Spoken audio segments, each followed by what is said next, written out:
रनंगोत्सवम् स्वच्छन्दं व्रजसुन्दरी प्रतियङ्गमालिङ्गितः शृङ्गारः सखिमूर्तिमानिव मधौ मुग्धो हरिः क्रीडति।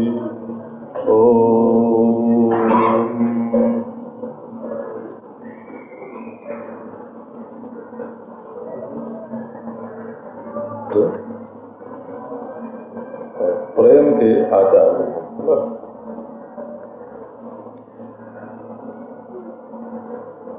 भागवत में ऐसा वर्णन है कि भक्ति के 12 आचार्य, उसमें नारद जी ब्रह्मा के बाद पहले, समझो ब्रह्मा पहले और दूसरे नारद, ये स्वयंभूर नारद शंभु, पहले ब्रह्मा फिर नारद फिर शंभु। तो नारद जी जानते हैं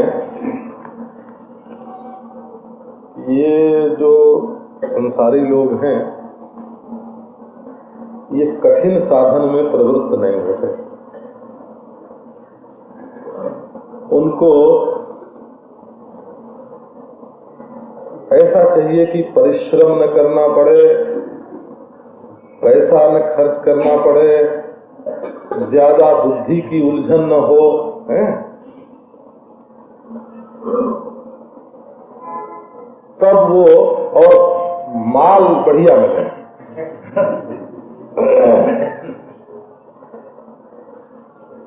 तो श्रम न करना पड़े और बुद्धि को बहुत जोर न पड़े, भार न पड़े बुद्धि पर, बहुत उहापोह न करना पड़े और बहुत काम धंधा भी न करना पड़े। तो अब भक्ति में बताया अन्यस्मात् सौलभ्यम भक्तौ। ये सूत्रों को जरा ध्यान से देखेंगे तो ये बात निकलेगी। दूसरे जो धर्म योग ज्ञान आदि साधन हैं अन्यस्मात् का अर्थ है, उनकी अपेक्षा भक्ति में सुलभता है। तो एक दिन दो दिन आपको ये सुनाया कि भक्ति में क्या सुलभता है। अब मूल सूत्र में जो सुलभता बताई हुई है उस पर ध्यान दीजिए। प्रमाणांतरस्य अनपेक्षत्वात् स्वयं प्रमाणत्वात्। एक सुलभता तो ये है जैसे आपको ब्रह्म ज्ञान प्राप्त करना होगा तो आप होगी, इसका अनुसंधान करना पड़ेगा। कहो कि आंख से ब्रह्म को देखेंगे तो आंख से ब्रह्म नहीं दिखता है, ये बात प्रत्यक्ष है। क्यों? कि ब्रह्म उसको कहते हैं कि जो सबसे बड़ा हो, है? तो सबसे बड़ी चीज आंख से कहां दिखती है? आंख से तो केवल रूप दिखता है, और रूप भी सूक्ष्म रूप नहीं दिखता है, बहुत स्थूल दिखता है। खुर्दबीन लगावे, दूरबीन लगावे तो और रूप दिखता है। तो आंख बिचारी निरतिशय बृहत्ता काली ब्रह्म के दर्शन में असमर्थ है। वो तो रूप देखती है और रूप में से भी एक अंश रूप का देखती है, स्थूल देखती है। अच्छा, नाक से ब्रह्म को सूंघेंगे तो उसको तो गंध मात्र का ज्ञान होगा। जीभ से ब्रह्म को चखेंगे तो केवल रस मात्र का ज्ञान होगा। अच्छा, मन से अगर ध्यान करेंगे तो जैसी कल्पना मन की बन सकेगी वैसे ही ब्रह्म का ध्यान होगा। अच्छा, संस्कार रहित बुद्धि ढूंढना संसार में मुश्किल है। अनादिकाल से ये सृष्टि चल रही है और जिस बुद्धि में कोई पहले से पूर्वग्रह न होए, पूर्व संस्कार न होए, ऐसी बुद्धि मिलना कठिन है। तो अंतःकरण शुद्ध होवे और उसमें महाराज तत्पदार्थ त्वम पदार्थ का ठीक ठीक शोधन होवे, तब महावाक्य के द्वारा प्रत्यक्ष चैतन्य भिन्न ब्रह्म तत्व का बोध होता है। यदि आत्मा ब्रह्म से जुदा रह जाए तो भी ब्रह्म अधूरा रह गया, ब्रह्म ही नहीं हुआ वो। क्योंकि जिससे हम जुदा हैं वो ब्रह्म कैसे, और जो हमसे जुदा है तो ब्रह्म कैसे, वो तो अधूरा हो गया। हम आधे, हम आधा हो। पूरा तो तब होए ना जब दूसरा न हो। तो पूर्ण ब्रह्म का बोध प्राप्त करने के लिए किस प्रमाण की जरूरत है ये ढूंढना पड़ेगा। अब भक्ति जो है वो प्रमाणांतरस्य अनपेक्षत्वात्, उसके लिए कोई दूसरा प्रमाण ढूंढने की जरूरत नहीं पड़ेगी, क्योंकि अपने हृदय में भक्ति आई तो क्या किसी पड़ोसी से पूछने जाएंगे?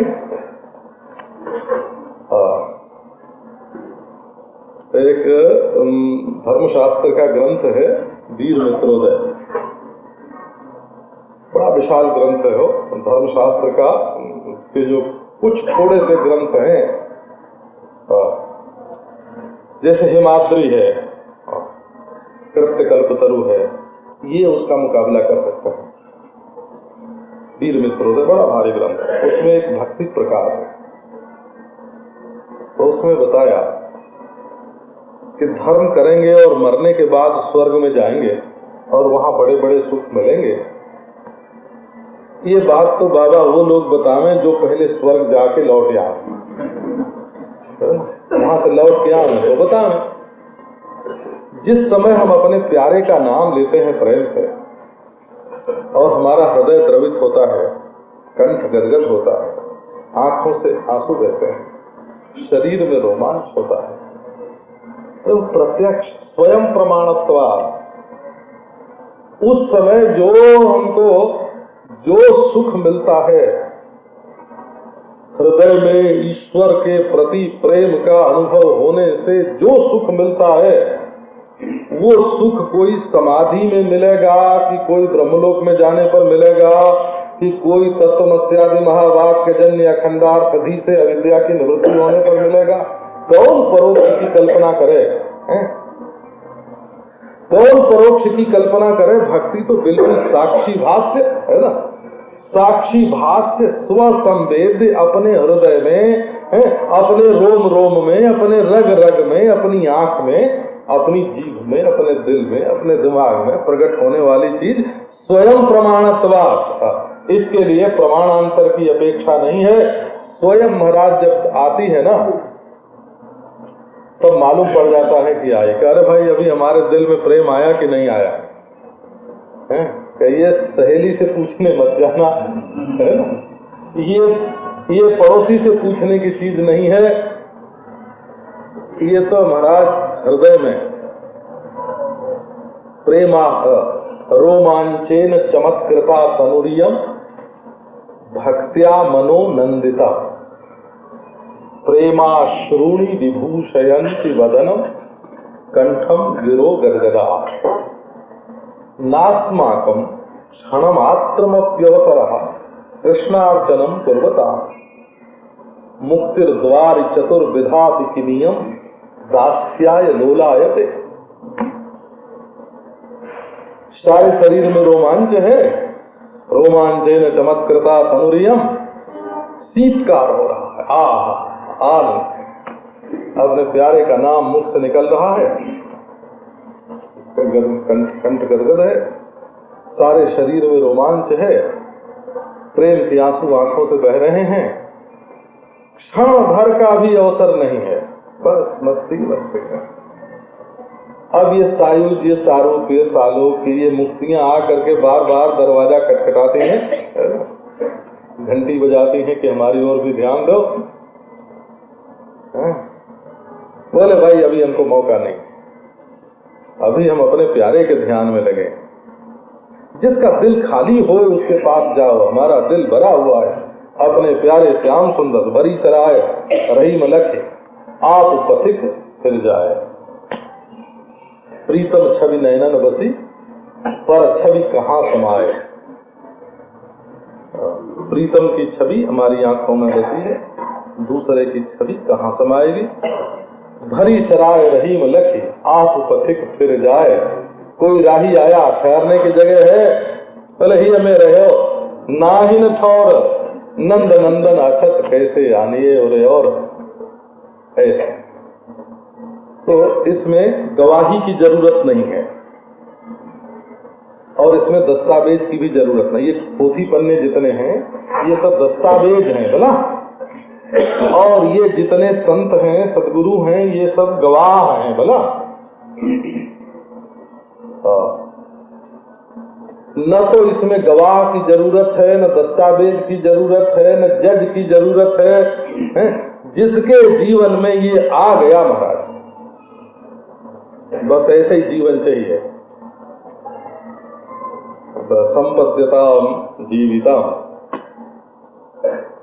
हमारा जीवन कैसा होवे कि बस भगवान के प्रेम में मगन। तो अब एक बात देखो, दूसरा ढंग इसका देखो। तो भाई हमको तो नहीं मालूम पड़ता कि हमारे हृदय में प्रेम है। कई लोग ऐसे कहते भी हैं और ऐसा अनुभव भी होता है। तो अब हम लोग विचार करें कि उनके हृदय में प्रेम है कि नहीं। तो जिसको अपने हृदय में प्रेम की कमी मालूम पड़ती है और दुख होता है कि हाय हाय हमारे हृदय में प्रेम नहीं है, अगर ऐसा मालूम पड़ता हो तो ये कौन तुम्हारे दिल में गुदगुदा रहा है कि तुम्हारे प्रेम नहीं है? कौन चोट कर रहा है? ये तुम्हारे दिल पर हथौड़ा मारने वाला कौन है जो कहता है कि तुम्हारा दिल सूखा है? तुम्हारा दिल रूखा है? तुम्हारा दिल भूखा है, तुम्हारे दिल में प्रेम नहीं है? ये बार बार तुम्हारे दिल को चोट पहुंचाने वाला कौन है? अरे वो प्रेम ही है भाई, है ना। जब अपने हृदय में प्रेम की कमी दुख देने लग जाए और ये मालूम पड़े कि हाय हाय हमारे हृदय में तो प्रेम नहीं है, तो समझना कि ये प्रेम गुरु अब पधार गए, हृदय में आ गए। ये बनारसी है बोला अभी आ गया, कुछ न कुछ उपद्रव मचावेगा। अपने जीवन में जैसे पैसे की कमी खटकती है, जैसे कपड़े की कमी खटकती है, जैसे भोजन की कमी खटकती है, जैसे अपने इष्ट मित्र की कमी अखरती है, वैसे अगर तुम्हें अपने हृदय में प्रेम की कमी अखरने लगे तो समझ लो कि पदार्पण हो गया। यही प्रेम में ये अनुभव नहीं होता कि मैं बड़ा प्रेमी हूँ। प्रेम में ये अनुभव होता है कि मेरे हृदय में जितना प्रेम चाहिए उतना नहीं है।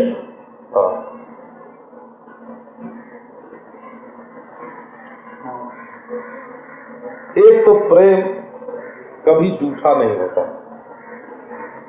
बड़ी अद्भुत वस्तु है। प्रेमा द्वयो रसिकयो रपि दीप एव हृद्वेश्म भासयति निष्टल एष भाति द्वारादयम् वदनतस्तु बहिर्गतश्चेत् निर्याति शांतिमथवा तनुतामुपैति। ये प्रेम प्रेमी और प्रियतम दोनों रसिकों के हृदय में रहता है और दीपक के लौ के मानिंद जलता रहता है, प्रज्वलित रहता है। हृद्वेश्म भासयति, हृदय मंदिर को प्रकाशित करता है। और निश्चल एष भाति, निश्चल प्रकाशमान रहता है। प्रकाशयति प्रकाशते च, हृदय को प्रकाशित करता है और स्वयं प्रकाशित होता है। द्वारादयम् वदनतस्तु बहिर्गतश्चेत्, अगर मुंह के दरवाजे से ये बाहर निकल के घूमने फिरने गया तो निर्याति शांतिम अथवा तनुतामुपैति, बाहर की हवा लगेगी तो ये बुझ जाएगा या लड़खड़ा जाएगा। बोला क्षीण हो जाएगा। तो प्रेमी लोग भी इसके बारे में यही अनुभव करते हैं कि हमारे एक तो मुंह से प्रेम निकल न जाए, भीतर रहे, और भीतर भी मैं प्रेमी हूं ऐसा अभिमान उदय न होवे। जैसे ब्रह्म ज्ञान में किसी को ब्रह्म ज्ञान हो जाए तो अविद्या की तो निवृत्ति हो जाती है, परंतु मैं ब्रह्मज्ञानी हूं ये अभिमान उदय नहीं होता। इसी को वेदांती लोग बोलते हैं कि वृत्ति व्याप्ति होती है और फलक व्याप्ति नहीं होती है। जैसे कोई अणु को जान ले, अणु विज्ञान का विद्वान हो जाए तो उसके मन में अभिमान हो जाएगा कि हमने अणु को जान लिया, घट को जान लिया, पट को जान लिया, मठ को जान लिया, अहम घटम जानामि, पटम जानामि, मठम जानामि। परंतु अहम ब्रह्म जानामि जब ये अनुभव होगा तो समझना वो अनुभव नहीं है, भ्रांति है। क्यों? कि ब्रह्म में ज्ञान की विषयता नहीं है और अपने में ब्रह्म ज्ञान का विषयित्व नहीं है। नारायण को तो जब प्रेम आता है ना हृदय में, बड़ा अद्भुत। श्री ललिता सखी ने राधा रानी से कहा कि राधिके, तुम्हारे हृदय में तो बस प्रेम ही प्रेम, प्रीति ही प्रीति है। राधिका रानी बोली कि ना सखी, मेरे हृदय में तो प्रेम का लेश भी, प्रेम की गंध भी नहीं है। नक्षोदीयानपि सखी मम प्रेम गंधो मुकुंदे क्रंदंती माम निज सुभगता ख्यापनाय प्रतीहि खेलद्वंशी वलैन मनालोक्य तम वक्त्रबिंबम ध्वस्तालंबा यदहमः प्राणकीटान विवर्मि। सखी, मेरे हृदय में थोड़ी सी भी प्रेम की महक भी नहीं है। ललिता ने पूछा, फिर रोती कलपती क्यों हो, चिल्लाती क्यों हो? क्रंदंती माम निज सुभगता ख्यापनाय प्रतीहि। गांव की सब सखियां कहती हैं कि हमारा श्याम सुंदर से बहुत प्रेम है, बहुत प्रेम है, और श्याम सुंदर हमारी ओर देखते हैं, हमारे साथ नाचते हैं, हमारे साथ गाते हैं। तो अगर मैं ये नहीं कहूंगी कि मेरा भी कृष्ण से प्रेम है तो लोग मुझे अभागिनी समझेंगे। तो अपने सौभाग्य का विज्ञापन करने के लिए मैं रोती कलपती हूँ कि तुम सरीखी प्रेमिकाओं में मैं भी एक प्रेमिका हूँ, केवल सौभाग्य का विज्ञापन करती हूँ, मेरे हृदय में प्रेम नहीं है। तो सखी, ये बात तो झूठी मालूम पड़ती है। तो कहते हैं खेलद वंशी वलैन मनालोक्य तम वक्त्रबिंबम। जिस पर बांसुरी खेलती रहती है उस मुखारविंद को देखे बिना, उस मुख बिंब को देखे बिना जो हमारे हृदय दर्पण में प्रतिक्षण प्रतिबिंबित होता रहता है, उस बंसी वाले मुख बिंब को देखे बिना सारे आलम्ब सहारे आश्रय टूट जाने पर भी मैं अपने प्रतिक्षण काटने वाले प्राण रूप कीड़ों का भरण पोषण करती हूँ, खाती हूँ, पीती हूँ, सोती हूँ, जिंदा रह रही हूँ। ये मैं अपने प्यारे के वियोग में भी जिंदा रह लेना, ये हमारे प्रेम की निशानी नहीं है। ये तो ये बात बतलाता है कि हमारे हृदय में प्रेम है ही नहीं।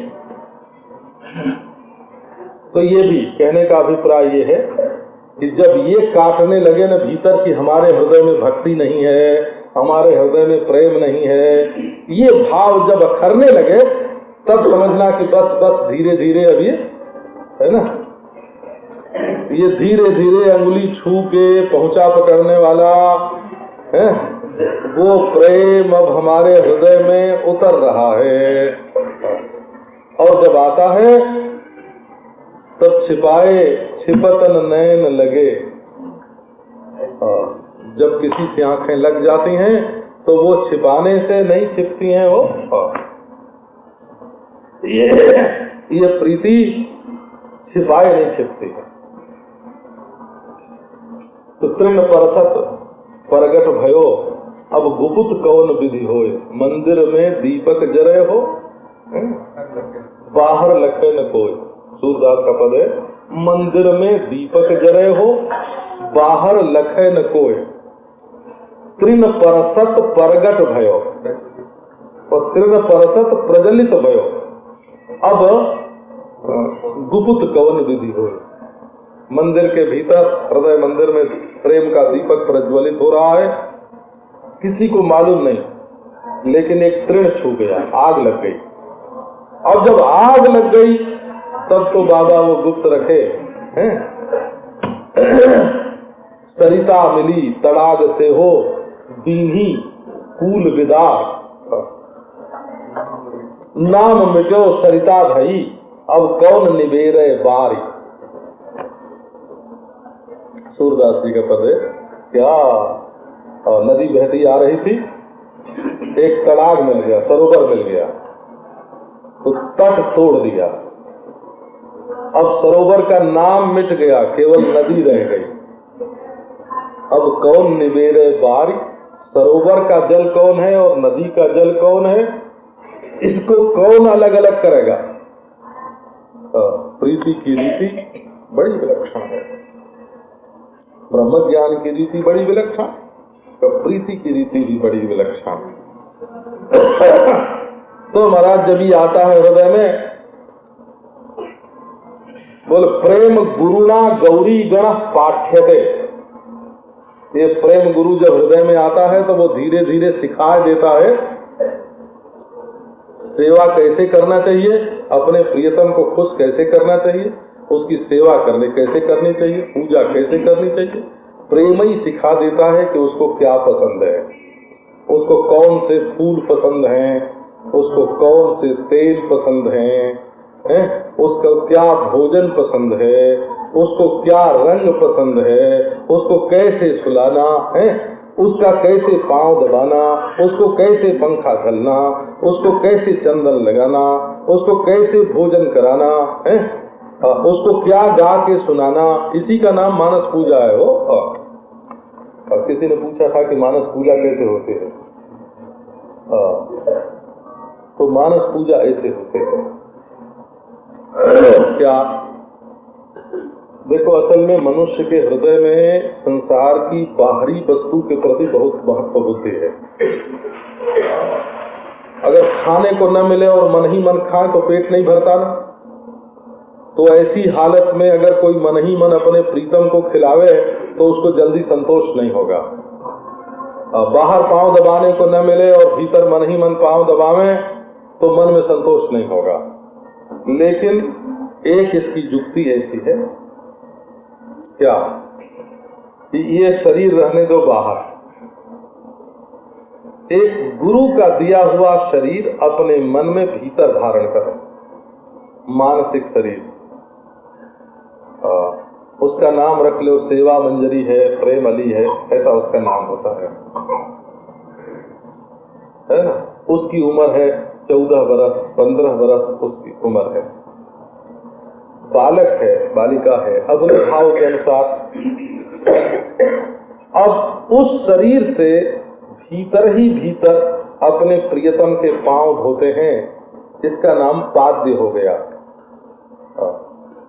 जैसे कहीं से चल के आए, पांव में धूल लगी है तो धो लिया पांव, हाथ धुला दिया, इसका नाम अर्घ्य हो गया। कुल्ला करा दिया, मुंह धुला दिया, इसका नाम आचमनीय हो गया। बोला पांव धुलाने का नाम पाद्य है, हाथ धुलाने का नाम अर्घ्य है, और मुंह धुलाने का नाम आचमनीय है। ये 1650 में आते हैं ना। अब हमारे घर में पहले मेहमान जब आते थे ना, हमको याद है बचपन में क्या मजा आता था। धूल पड़ी होती थी, आते तो पहले भाई पांव है ना, हाथ मुंह धुलाओ, हाथ धोया मुंह धोया। अब तो आजकल मैंने देखा बाबू लोग खाने के बाद हाथ नहीं धोते हैं, मुंह नहीं धोते हैं, रुमाल से पोंछ लेते हैं, है ना। हम एक शेख के घर खाने गए थे तो उन्होंने भी मेरे साथ भोजन किया, तो भोजन करने के बाद पानी से मुंह नहीं धोया हो, रुमाल मंगा के हाथ भी पोंछ लिया और उसी से मुंह भी पोंछ लिया, बस हो गया। और उसके बाद माला पहनाने आ गए।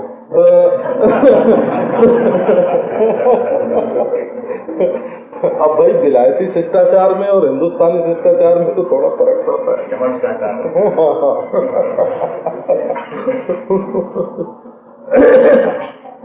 मैंने अब प्रेम में तो उच्छिष्ट रहता ही नहीं है आप।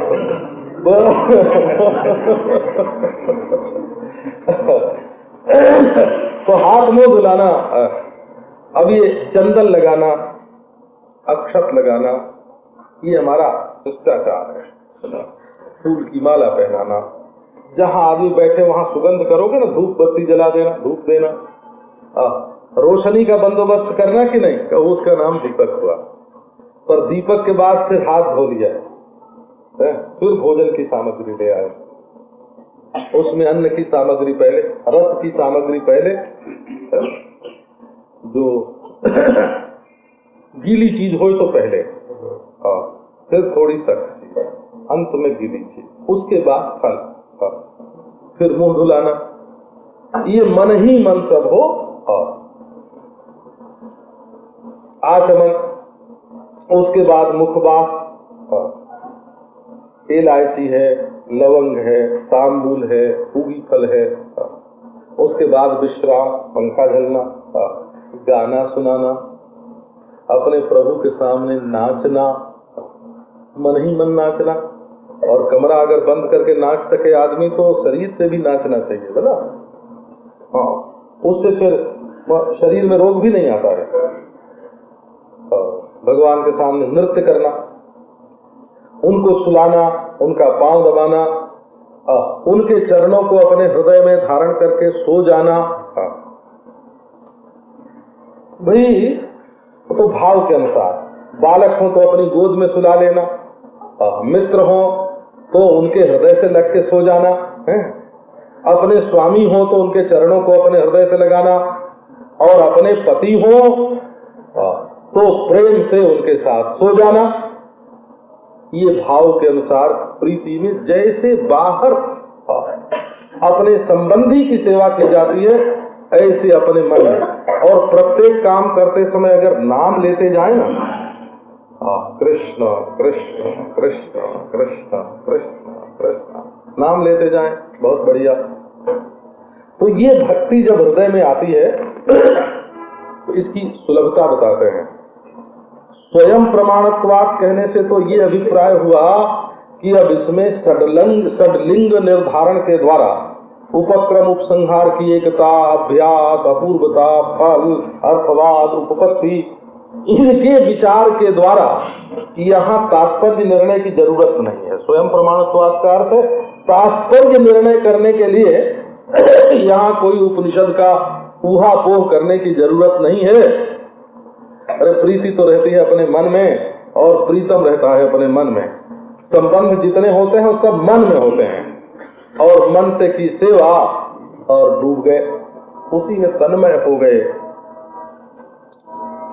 अब भक्ति में सुलभता क्या है कि शांति रूपा, परमानंद रूपा। एक सुलभता, ये तत्व ज्ञान की अपेक्षा सुलभता तो बताई स्वयं प्रमाणत्वात्, श्रुत्यादि प्रमाणान अपेक्षात्वात्, ऐसे कहो। जिसके हृदय में भक्ति जग गई उसको श्रुत्यादि प्रमाण की भी अपेक्षा नहीं है। अपने हृदय में भगवान की सेवा करो। षडलिंग है, षडलिंग के द्वारा श्रुति के तात्पर्य निश्चय की अपेक्षा नहीं है। हृदय में आई भक्ति और वो दिन रात खुद ही गुदगुदाती रहती है, नींद नहीं आने देगी। प्रीति आ जाएगी ना हृदय में। ये नहीं समझना कि यहाँ मान लो किसी को नींद आ जाए तो ये समझना कि उसको कथा में प्रीति नहीं है। हाँ, आशिक होकर सोना क्या है। इश्क के रास्ते में चलो, प्रेम के मार्ग में चलो और नींद आ जाए। बोले रे आपको पानी पिलाना था लेकिन भूल गया। हे भगवान, हे भगवान। प्रेमी कभी पानी पिलाना भूलेगा? तो बोले अपने प्रियतम से मिलने जा रहे हैं लेकिन उसका नाम ही पता भूल गया। राधे श्याम को तो भक्ति में, प्रेम में नाम पता नहीं भूलता है वो। नाम पर पानी पिलाना नहीं भूलता है, सेवा नहीं भूलती है, याद नहीं भूलती है, स्मरण नहीं करना पड़ता है। जहाँ विस्मरण है वहाँ प्रेम कहाँ है? प्रेम में विस्मृति नहीं है। ज्ञान की अपेक्षा विशेष क्या है कि स्वयं प्रमाणत्व।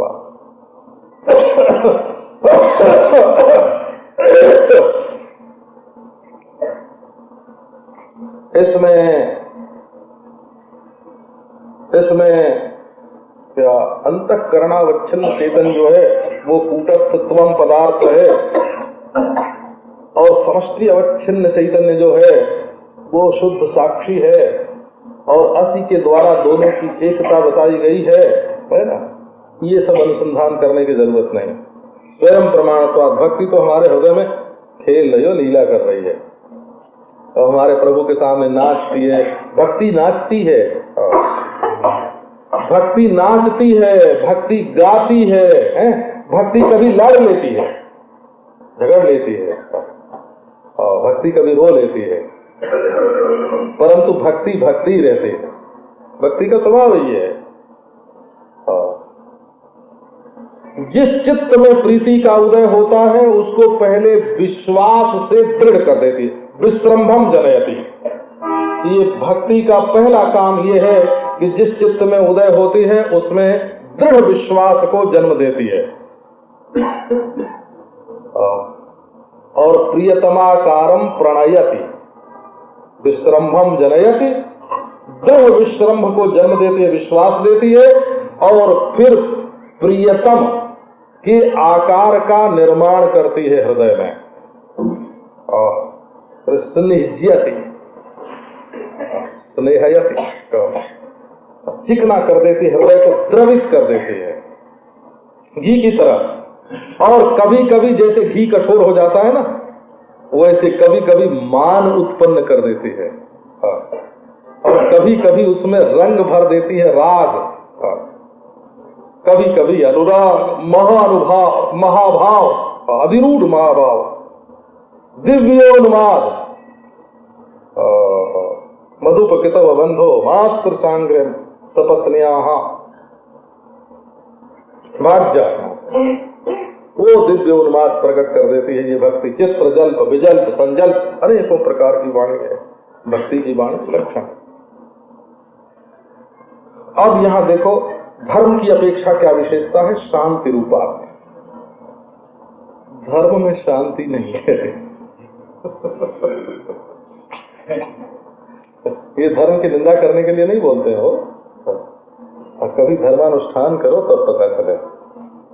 जैसे हवन रूप धर्म है तो चोदना लक्षण और तो धर्म है ना। हवन यज्ञ जागात रूप धर्म है। अब उसमें कुश ले आओ, प्रणीता ले आओ, प्रोक्षणी ले आओ, समिधा ले आओ, अग्नि ले आओ, ब्राह्मण इकट्ठे करो, उनसे मंत्र बुलवाओ, आ कृष्णेन रजसा वर्तमानो निवेशयन् अमृतम वर्त्यंच, सीताराम को उसमें धुआं उठेगा, आंख में लगेगा, उसमें आग जलेगी तो आंख लगेगी उसमें, और जांघ ऐसे करो और मुंह ऐसे करो, है ना। तो क्रिया है ना, क्रिया में चुपचाप शांति से थोड़ी बैठना पड़ेगा। तो क्रियात्मक होने के कारण धर्म शांति रूप नहीं है, उसमें बहिष्कृत्य है। फल में शांति है, उसके फल में शांति है, इसका निषेध नहीं करते हैं। धर्म काल में शांति नहीं है, धर्मानुष्ठान काल में शांति नहीं है। नारायण कहो, इंद्राय स्वाहा, अग्नये स्वाहा, ये हुआ ये भाई, ये अमुक आहुति है, ये अमुक आहुति है ना। दान करो, दान करो महाराज, मांगने वाले शांति से बैठने देंगे? अरे कभी हम लोग बरसाने नंदगांव चले जाते हैं महाराज, दाऊ जी चले जाते हैं, दर्शन का आनंद बिगाड़ देते हैं। वहां के पंडे जो है ना, विक्षिप्त कर देते हैं। ये चाहिए, ये चाहिए, ये चाहिए। हम कहते हैं भाई अरे ठाकुर जी के ग्वाल बाल हैं, हंसी कर रहे हैं, किसी को कुछ चाहिए नहीं। ये तो दिलगी कर रहे हैं, खेल रहे हैं बोला। अच्छा, हम भी उनके साथ नाचने लग जाते हैं, गाने लग जाते हैं, उछलने लग जाते हैं। कह रहे ये तो सब खेल मेल है, चलो काम बन गया। लेकिन धर्म दान करो, दान करो तो दान का फल बढ़िया है, दान परोपकार है, परंतु दान शांति रूप नहीं है बोला। एक बार प्रभुदत्त जी ब्रह्मचारी जी ने कोई ऐसा काम किया कि सरकार ने पकड़ लिया, उनको गिरफ्तार कर लिया। तो मालवीय जी ने उनको छुड़ाने के लिए पंत जी को तार दिया कि छोड़ दो। तो पहले तार लिखवाया कि ब्रह्मचारी जी बड़े शांति प्रिय व्यक्ति हैं, इनको जल्दी से जल्दी छोड़ो। जब तार लेके त्रिलोचन पंत देने के लिए गए तो उन्होंने बुलाया, ठहरो ठहरो, लौट आओ। अगर शांति प्रिय होते तो क्या पुलिस के सिर में दर्द था कि इनको पकड़ती? ये शांति प्रिय नहीं है, बोले बड़े सज्जन व्यक्ति, शांति प्रिय, शांति है। मतलब बाहर के न द्रव्य की अपेक्षा है, पैसा कमाने से भक्ति नहीं होती है बोला। खर्च करने के लिए तो पैसे की भी जरूरत है और भक्ति करने के लिए पैसे की जरूरत नहीं। अच्छा, कर्म करने की जरूरत है धर्म के लिए, लेकिन भक्ति के लिए कर्म की भी जरूरत है। अच्छा, ज्ञान के लिए अध्ययन स्वाध्याय आदि की जरूरत है, भक्ति के लिए अध्ययन स्वाध्याय आदि की भी जरूरत है। अपने मौज से बैठ करके अपने प्रीतम को लाड़ लड़ा रहे हैं, क्या कर रहे हो भाई? कभी झूला झुला रहे हैं, कभी क्या कर रहे हो? कभी कढ़ी भात खिला रहे तुम मौज आ गई। अरे बैठे हो, न हाथ हिला, न पाँव हिला, न आग जलाई, क्या कर रहे हो? क्या मक्खन मिश्री खिला रहे हैं। अब ये मक्खन मिश्री खिला रहे हैं, न तुम्हारे घर में दूध है, न दही है, न मतानी है, न मता है, न बाजार से मिश्री खरीद के ले आए, कहां से खरीद? का मन ही मन कर रहे हैं। तो असल में बाहर प्रीतम होवे तो बाहर सेवा होवे, और जब दिल में प्रीतम होवे तो मन से ही उसकी सेवा संपन्न हो जाती है। और हमारा जो ईश्वर है ना, परमेश्वर, वो तो हमारे हृदय में, हमारे मन में बैठा हुआ है। तो शांति रूपा मन, इसमें धर्म करने में जो द्रव्य इकट्ठा करने की और कर्म करने की और मंत्र बोलने की है, और कभी अग्नि का ध्यान करने की, जस्य देवता यही हविर गृहीतम स्यात् ताम ध्यायेत् पतत् कर्षिता। तो थोड़ी देर इंद्र का ध्यान करो, तो फिर थोड़ी देर अग्नि का ध्यान करो, तो जिस देवता के लिए हाथ अभिष्य लो, हम हाथ में अभिष्य लो, उसी देवता का ध्यान करो। और राधे श्याम कहो, यहाँ तो एक पूर्व में सुंदर श्याम गणेश है ना, बदलने की जरूरत ही नहीं है, एक ही है। अब योग की अपेक्षा विशेष बताता हूँ। योग की अपेक्षा विशेष क्या है? तो परमानंद रूपाच।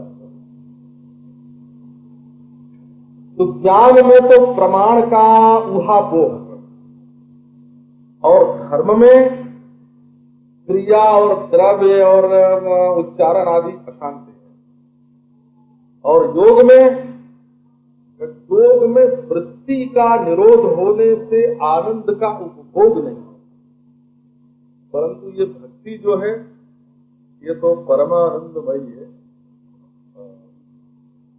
इसमें तो मजा ही मजा है। क्या बोले? कास्ते कल पदामृत वेणु सम्मोहितार्य चरितात् न चले त्रैलोक्या त्रैलोक्य सौभग मिलम क्या सौंदर्य है सामने। त्रिलोकी में जिससे सुंदरता आई है ना, जिसकी सुंदरता के खड़े पड़े अंश से गुलाब में कोमलता आई, कमल में कोमलता आई। चमेली में जो सुगंध है, बेला में जो सुगंध है, वो कहां से आई? वो हमारे प्यारे के अंग से है ना। उन्होंने कभी अपने अंग की मैल पोंछ करके फेंक दी थी हो, उसमें जो गंध थी वो बेला में, चमेली में, गुलाब में है ना, कमल में। ये उनके शरीर में कोई चमकती हुई चीज लगी हुई थी, उसको झाड़ के फेंक दिया बोले चंद्रमा बन गया, तारे बन गए, ये सब क्या है? तो परमानंद रूपाच, इसमें वृत्ति निरोध नहीं है। वृत्ति निरोध हो जाने से शांति तो हो जाती है, समाधि हो जाती है, दृष्टा अपने स्वरूप में अवस्थित हो जाता है, परंतु दृष्टा का स्वरूप आनंद नहीं है। सांख्य के मत में दृष्टा का स्वरूप, योग के मत में दृष्टा का स्वरूप आनंद नहीं है, आनंदाकार वृत्ति होती है और वो उनको इष्ट नहीं है। इसलिए समाधि में आनंदानुगत समाधि को वो संप्रज्ञात समाधि के अंतर्गत मानते हैं, असंप्रज्ञात समाधि जो है उसमें आनंद नहीं मानते हैं। यदि आनंद बना रहे तो आनंद का भोक्ता बना रहेगा जीव, दृष्टा नहीं होगा। इसलिए आनंदाकार वृत्ति का निरोध योग में होता है। भक्ति में आनंदाकार वृत्ति का निरोध करना इष्ट नहीं है। ये तो स्वयं परमानंदमयी है। वो बात तो मैं भूल ही गया, भक्ति में इतना परमानंद कहाँ से आता है। आज कहने की बात तो वही थी, जरा आगे पीछे, तो भक्ति में इतना परमानंद कहाँ से आता है। तो असल में भगवान स्वयं है आह्लाद स्वरूप, सच्चिद आनंद था। तो अब कहो कि सांख्य की दृष्टि से आनंद जो है वो सात्विक वृत्ति है। सत्व गुण की परिणाम रूपा जो वृत्ति है उसी में आनंद आता है, और सांख्य की दृष्टि से तो उसमें राग भी है, लेकिन भक्ति वो सात्विक वृत्ति नहीं है और न तो माइक वृत्ति है और न तो भगवान की शक्ति है। अपनी शक्ति के बस में भगवान बस में नहीं होता, अपनी शक्ति के बस में कोई नहीं होता। तो तभी क्या है? बोले भगवान का स्वरूप भूत आनंद है। बोले नहीं, स्वरूप भूत आनंद तो स्वरूप ही है, उसके बस में क्या होना। तो फिर ये भक्ति में जो परमानंद है, प्रेम में जो परमानंद है, ये परमानंद क्या है? एक अद्भुत वस्तु है। ये प्राकृत वृत्ति नहीं है, सात्विक वृत्ति नहीं है, प्राकृत वृत्ति नहीं है, माइक वृत्ति नहीं है, भगवान की शक्ति नहीं है और भगवान का स्वरूप भूत आनंद भी नहीं है। तो तब ये क्या है? तो ये तो कोई ऐसी चीज है जिसके हाथ में भगवान अपने आप को सौंप देते हैं, जिसका रस भगवान चखते हैं। भक्ति वो चीज है जिसकी गंध सूंघ के भगवान खुश होते हैं। भक्ति वो चीज है जिसका स्वाद लेके भगवान प्रसन्न होते हैं। भक्ति वो चीज है जिसकी सुंदरता देख करके भगवान मोहित हो जाते हैं। भक्ति वो चीज है जिसको हृदय से लगाए करके भगवान अपनी भगवत्ता भूल जाते हैं। भगवान वो संगीत है, भक्ति वो संगीत है, भक्ति वो माधुरी है, भक्ति वो आह्लाद है जिसके माधुर्य पर, जिसकी मिठास पर भगवान अपने ऐश्वर्य को निछावर करके ऐश्वर्य को निछावर करके फेंक देते हैं। जहाँ ईश्वर अपनी ईश्वरता को भूल जाता है, उस माधुर्य का नाम भक्ति है। अब ये प्रसंग कर लेने का है।